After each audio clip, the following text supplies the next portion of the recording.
নমস্কার প্রিয় বন্ধুগণ, পূর্ব বারভাগিয়া হরিমন্দির প্রাঙ্গণে দূসরা জ্যেষ্ঠ শ্রী শ্রী সন্তোষী মাতা পূজা অর্চনা।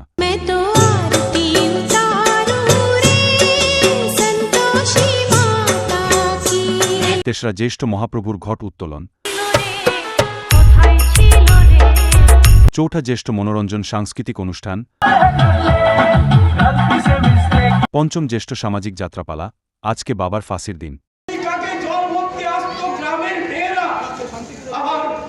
আমার সেই শান্তিপুরে